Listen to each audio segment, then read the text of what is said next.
My wallet was in your bag. You thief! Exclaimed my sister-in-law, glaring at me as she rummaged through the bag. This incident occurred during a party at my in-laws' house, right after my fiancé and I had set a date for our wedding. The gathering included both my family and my fiancé's, and unfortunately, my less-than-favorite sister-in-law was present. During a recent visit to my in-laws' home to announce our engagement, my sister-in-law had taken notice of me. Since then, she frequently invited me out for meals, saying things like, "I don't have any change today, can you cover it?" Or, "I forgot my wallet, can you lend me some money?" Not once did she pay for her own meals. To make matters worse, she never returned the money I had fronted for her. Initially, I had hoped to get along with my sister-in-law. However, as the days went by, my trust in her waned, and now I avoid her as much as possible. But being accused of theft in front of my fiancé and other relatives left me feeling utterly flustered. While the wallet she held was undoubtedly hers, I had never stooped to stealing anyone's purse. Please calm down," I said, attempting to interject. But my sister-in-law cut me off before I could say more. What? Are you trying to make excuses? Be prepared, because I'll demand compensation for stealing my wallet. Without giving me a chance to respond, she continued to shout excitedly.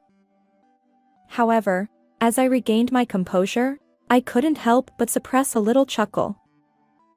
The scene unfolded further as other relatives burst into laughter, leaving my sister-in-law dumbfounded. Hey! What's so funny? Eventually, I decided to reveal the truth to her, her face now flushed with embarrassment. "I can't help but find it amusing." "You've said quite a lot," I replied. "My name is Ariel. I'm a 28-year-old office worker, and I've recently gotten engaged to someone I've been dating for a while. His name is Carson, and he's 2 years older than me. Interestingly, Carson is also my boss at the company where I work. From the time I joined the company, Carson has always been attentive and supportive. He's a reliable boss who listens sincerely to his subordinates' concerns. Over time, our interactions extended beyond work, and we developed mutual feelings for each other. Our similar ages and shared interests played a significant role. After a successful few years of dating, we've decided to get married, and our first step is to inform both sets of parents about our decision. When I first visited my parents' home with Carson, both my parents and my older sister, Cecilia, wholeheartedly blessed us. Cecilia, who is 7 years my senior, is already married and lives in the neighborhood with her husband and 2 children. Due to a childhood illness, she now works from home as a translator. Knowing that I was coming home, she had finished her work early for the day. Cecilia smiled at me and Carson, saying, "Ariel, congratulations. Carson, please take care of my sister." She has always doted on me since I was young. I, too, adore my kind and intelligent sister. On our way back after greeting the family, Carson turned to me and said, "Your sister is wonderful." His words made me feel oddly happy, as if he were praising me. I mentioned that Carson also has a sister, and I was looking forward to meeting her. However, Carson's expression turned complex.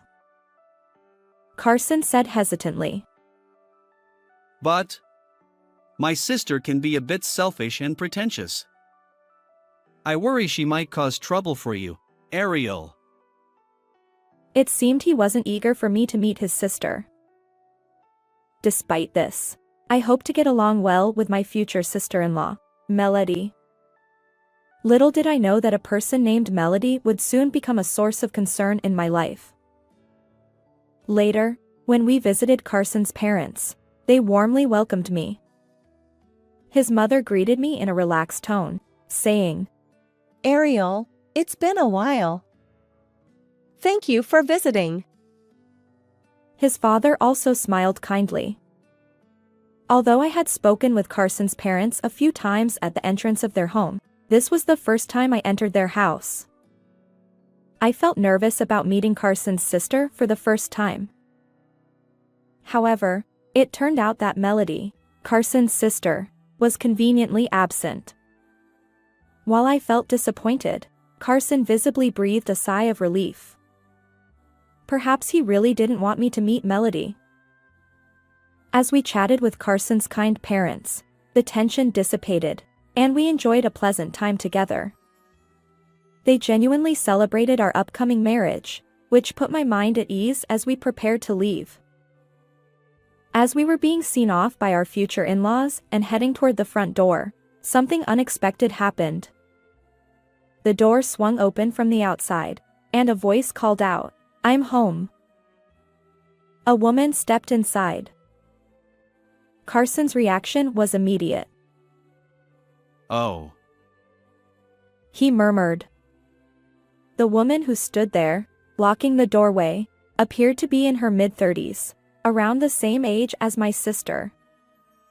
However, unlike my sister, she wore heavy makeup and exuded a strong-willed aura.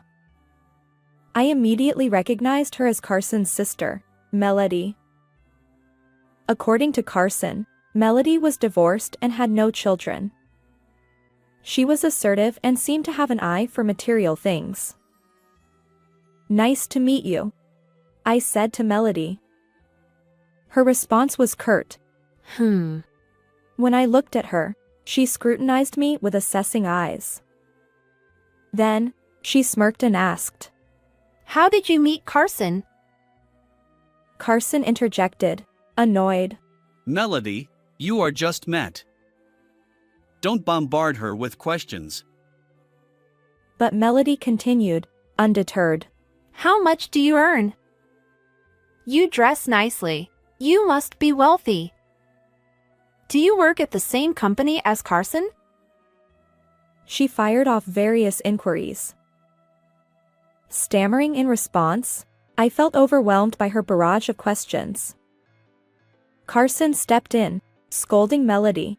Enough already. Ariel is uncomfortable. We're leaving, so move aside. He physically separated Melody from me, but she glared at him defiantly.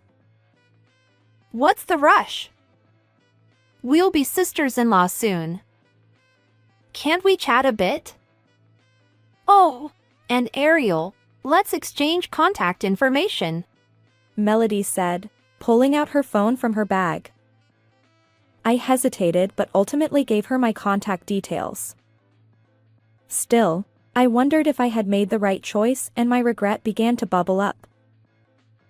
Melody, don't bother Ariel too much, her mother cautioned. But Melody paid no attention and walked right in. When the topic of Melody came up the other day, I finally understood why Carson's expression changed. Unlike my husband Carson, Melody seems to be assertive and not very good at listening to others. She's the complete opposite of my biological sister. I'm anxious about whether we'll get along in the future. However, since we're going to be family, I still want to get along with Melody.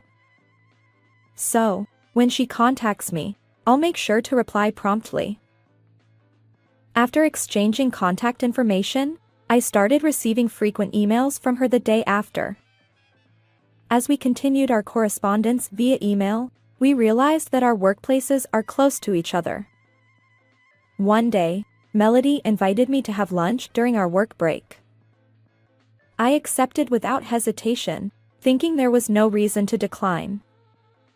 However, when it came time to pay after our meal, Melody suddenly exclaimed, Oh! She then asked if I could cover the bill because she didn't have any change at the moment. While I found her behavior puzzling, I decided to go along with it and covered the lunch expense as she requested. However, on another day, something else happened. Oh dear, I forgot my wallet. Ariel, could you cover it for me? Despite being the one who frequently invites me to lunch, Melody has started finding reasons to make me pay for her portion of the meal. Even when she later promises to reimburse me, she dismisses it with, Lunch expenses aren't a big deal, right? Let's not fuss over the details. She avoids addressing the issue directly. While the cost of a single lunch isn't significant, Melody's repeated invitations gradually increase my burden. In the end, several months have passed, and the money I covered has never been returned to me.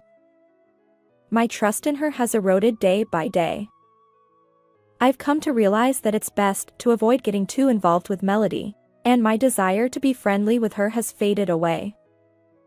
Lately, I've been making excuses to decline lunch invitations and keeping my email replies to a minimum. I had tried to distance myself as much as possible, but it happened one day after work. When Carson and I were leaving the company together, I was immediately called by a familiar voice. I looked in the direction of the voice, and there stood Melody. She had been waiting for my work to finish. Leaving the company together as a couple, huh? You two seem close. With a sarcastic tone, Melody addressed us. Carson frowned upon hearing her. What do you want, Melody? When Carson asked, Melody smiled sweetly and said, Actually, I have dinner plans with friends later today, but I'm short on cash. Ariel, could you lend me some money? She was practically emboldened by her previous actions, and I started feeling uncomfortable. I'll have to decline. You still haven't paid back the money you borrowed from me earlier. I firmly rejected her. As soon as I did, Melody became displeased. You're so cold. We're like family, right? It's normal for family members to borrow money from each other. Besides, you earn more than I do. She was shamelessly trying to guilt-trip me, as if she had tasted success before. In fact, I had never discussed salaries with her, but she probably found out because we both worked at the same company. I wanted to retort that we weren't family yet, but Carson beat me to it. Even among families, borrowing money isn't always appropriate. Before going out to dinner, how about repaying the money you owe Ariel? If you can't do it right away, maybe you should head home. Melody. Carson, who do you think you are? Talking like that? I'm your older sister. Are you defending some random woman over your own sister? Despite calling us family earlier, Melody now glared at me while referring to me as a stranger. And then she continued. Besides, in today's world, women need to have money too. Don't you understand, Ariel? Refusing to lend me money is like announcing that you're poor. Her argument made no sense whatsoever, and Carson seemed to lose the will to argue. He just looked exasperated. She's talking nonsense. Ariel, let's go. Don't take her words to heart. We decided not to engage with Melody any further and left the scene, pretending to be strangers. As we walked away, I noticed coworkers glancing at us. Clearly, we were the center of attention. Wait! Hey! Wait up! Melody shouted from behind, but we didn't turn back. Even after that, I occasionally received messages from Melody, but due to wedding preparations, I was busy and kept my replies non-committal.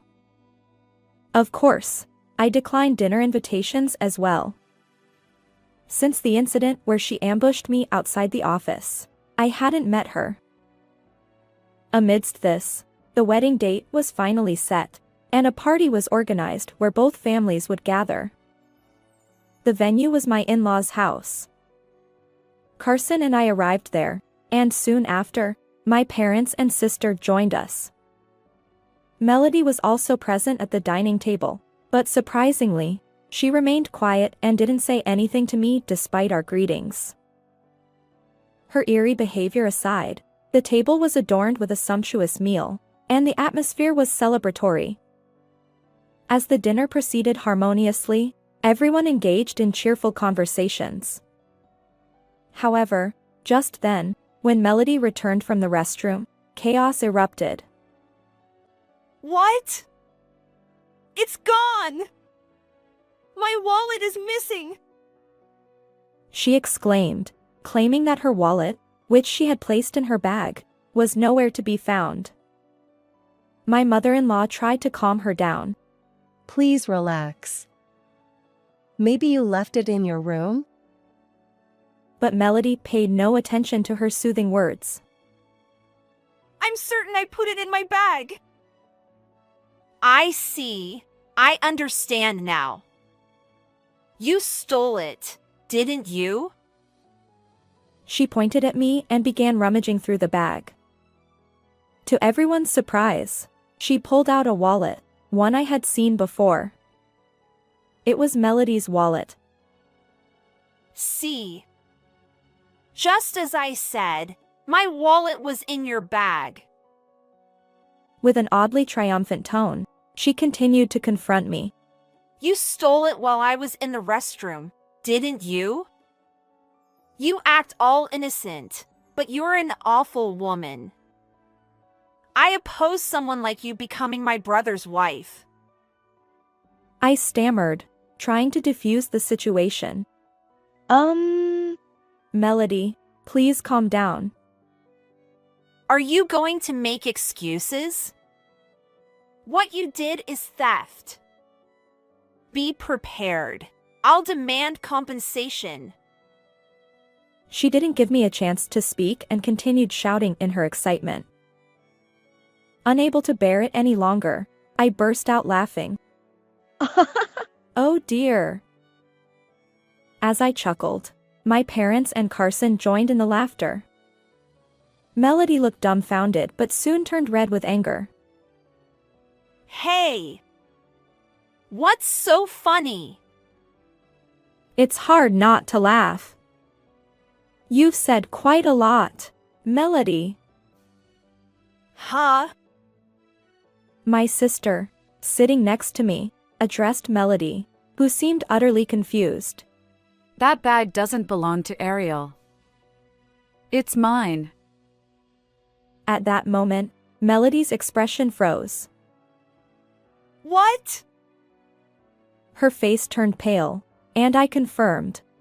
Can you really believe my sister would steal your wallet? Melody had been waiting for an opportunity to accuse me. But today, I hadn't brought my bag to the dinner party, and the bag nearby belonged to my sister. Furthermore, my sister couldn't possibly engage in theft. She had been wheelchair-bound since childhood due to illness, and she sat there throughout the meal, chatting amicably with both sets of parents. Most likely, Melody herself placed the wallet in my sister's bag. The issue is when exactly she managed to put the wallet in. Melody, before we started our meal, you came over to greet my parents and me, right? I distinctly remember you sitting near us, discreetly hiding my bag behind your back. Your behavior felt odd, and I suspect that was the moment you slipped the wallet in. My sister's composed words resolved my doubts. Melody, unable to answer immediately, looked flustered and avoided eye contact. Her demeanor practically confirmed our suspicions. Caught in an inescapable situation, Melody groaned. Ugh. My sister continued, her tone calm. I've heard about your character from my younger sister. Despite being close in age, how can you engage in such calculated harassment? Please refrain from hurting my precious sister any further. Finally realizing my sister's anger, I noticed her quiet yet stern tone. She had a calm demeanor, but when she was upset, her words carried weight. As my sister lectured Melody, our in-laws also scolded her. Melody, what are you doing? Accusing Ariel of theft is beyond embarrassing. Truly disappointing. We treated you and Carson equally, but where did we go wrong in raising you? Ariel, everyone, I apologize for our daughter's behavior. However, despite her parents' apologies, it seemed Melody remained unmoved. Suddenly, she stood up with determination, glaring at me fiercely. Why is everyone making me out to be the villain? From the start, I opposed your marriage with Carson. Even today, I hoped you'd embarrass yourself and break up. But you've ruined everything. Her anger escalated, and I was left speechless. But Carson, who knew Melody's true intentions, erupted in fury. Enough of this nonsense. He shouted, causing Melody to flinch. We've been listening quietly all this time. You've been deliberately trying to sabotage our relationship. I won't tolerate it anymore. I'll say everything right here. Wait, what are you planning to say?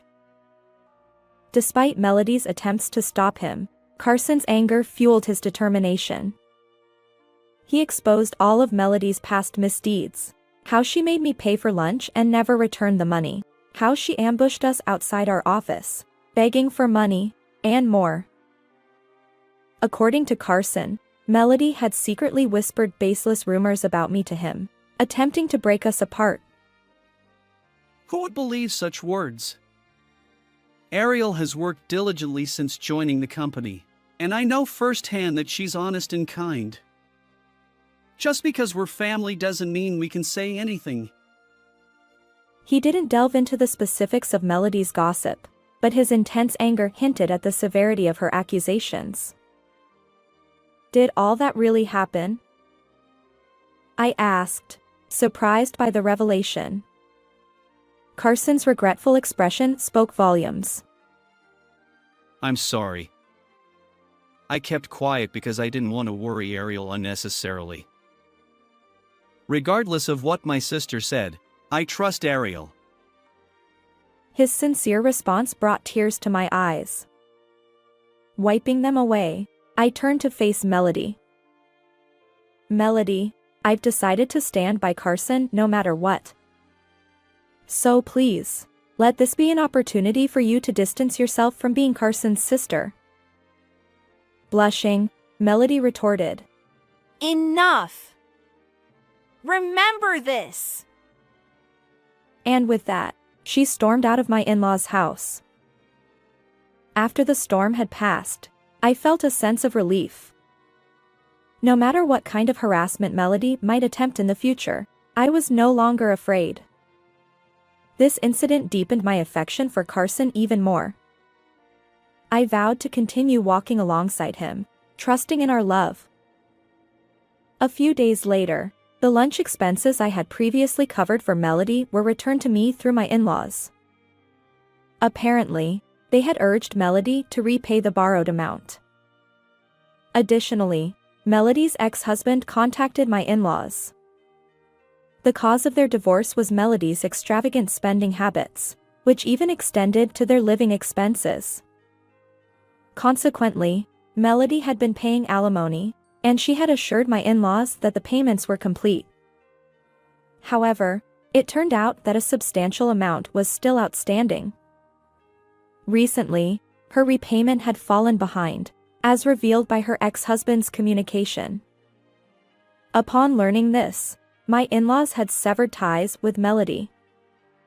Besides her previous misdeeds against us, she had a history of stealing money from the family. In addition to alimony, Melody had accumulated debt from buying luxury items and excessive gambling.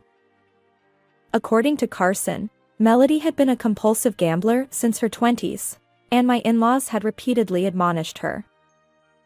Ultimately, her financial situation became dire. She had even misused funds from her workplace, leading to her recent dismissal. Later, Melody, who had been evicted from her parents' home and lost her job, called me. Tearfully, she pleaded, Ariel, you're the only person I can rely on now. Please, lend me a little money. Naturally, I refused. Is this convenient for you? Please repay the alimony and debts with money you earn honestly. I have no intention of being involved with you anymore. Melody persisted. But we're family. Let's get along from now on. I responded firmly. Initially, I wanted to get along too. But I won't become family with someone who has reckless spending habits and doesn't feel remorse for their actions. With that, I hung up despite her continued protests. Subsequently, Melody began living in a modest apartment with her meager savings. However, debt collectors pursued her relentlessly, and she eventually had to vacate the apartment. Now, I have no idea where she is or how she's managing. Carson also vowed never to associate with her again. A month later, we had a wedding without Melody's presence, a joyous occasion blessed by many. Those happy moments remain precious memories. After marriage, we moved into the new home we had prepared. Soon after, I discovered I was pregnant.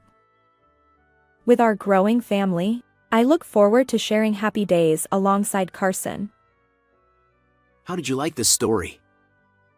If you enjoyed it, consider subscribing to the channel. Until next time.